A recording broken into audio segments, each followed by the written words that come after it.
Hi, friends. It's Tim Clagg, host of the Business of Cleaning podcast.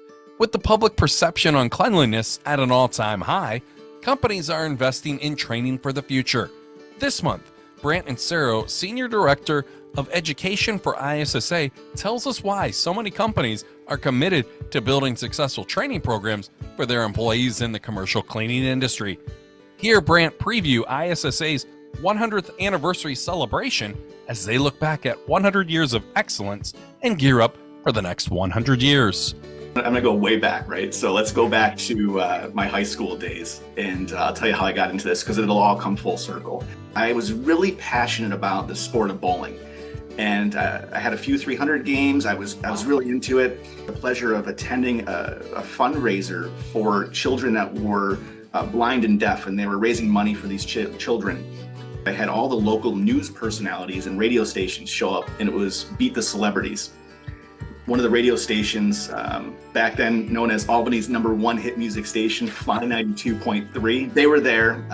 They called me and said, "Hey, would you like to come tour our radio station the next day? We really liked your personality." I didn't know it was an interview, and I literally was offered a job the next day. I took that job. And I would go out and I'd set up all the events, go to the concerts. I was the guy behind the scenes. And then quickly, I was on air. So I would do overnights. I did a little bit in the evening hours. And then I started a DJing company. And I broke out of my shell during this time. I was forced to be on stage in front of 10,000 people or 5,000 people and essentially be a talent or an entertainer with no background, no training.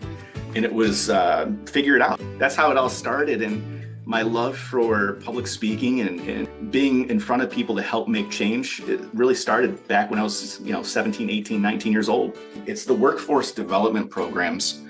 It's individuals that are homeless, they were abused, they were on drugs, they were alcoholics, maybe they're in prison. They are taking our training and certification courses because they say, I want to be better. I don't want to be the person I used to be. And coming from the faith that I come from, I know what that's like. You want to jump ship from who you were to be that better person today. And we are giving the opportunities as a gift from ISSA. It's something we do at the core foundation. And for me, watching these individuals go from living on the streets to getting some support in a home to taking our training and our certifications and going to work for $20, $30 an hour, that's what it's all about. Changing the way the world views cleaning. It's a simple statement, but it's been our promise to the industry for quite some time. And that's really what ISSA has done for 100 years. ISSA went from being a supply chain-based trade association to essentially being the circus tent where everybody is welcome.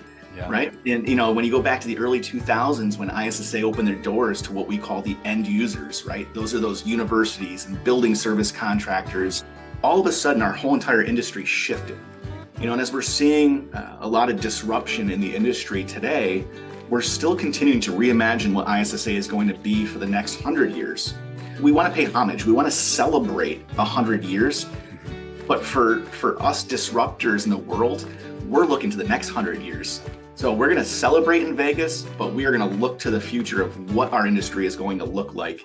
For the first time, because of the pandemic, the cleaning industry stepped foot out of the custodial closet. We had the spotlight for once. What we are noticing when it comes to training and certification is that organizations like the federal government, OSU, University of Tennessee, but these organizations actually require certifications from ISSA as part of the career pathway. And it allows them to basically say, if you hit a certain level, you get a bump in pay or you get a title change. So you keep climbing that career ladder. I'm going to invest $1,000 an employee for education. I personally feel the first thing is get connected. Join, whether it's ISSA or another group, join an association and learn from your peers because there's failures that have taken place.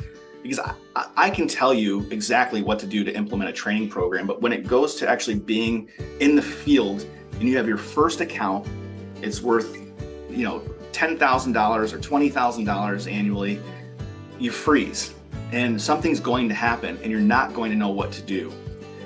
So I always say get connected, where you can ask experts quickly. This month's new episode is available beginning on Wednesday, August 16th Tune into new episodes or listen through our archives on all major podcast providers.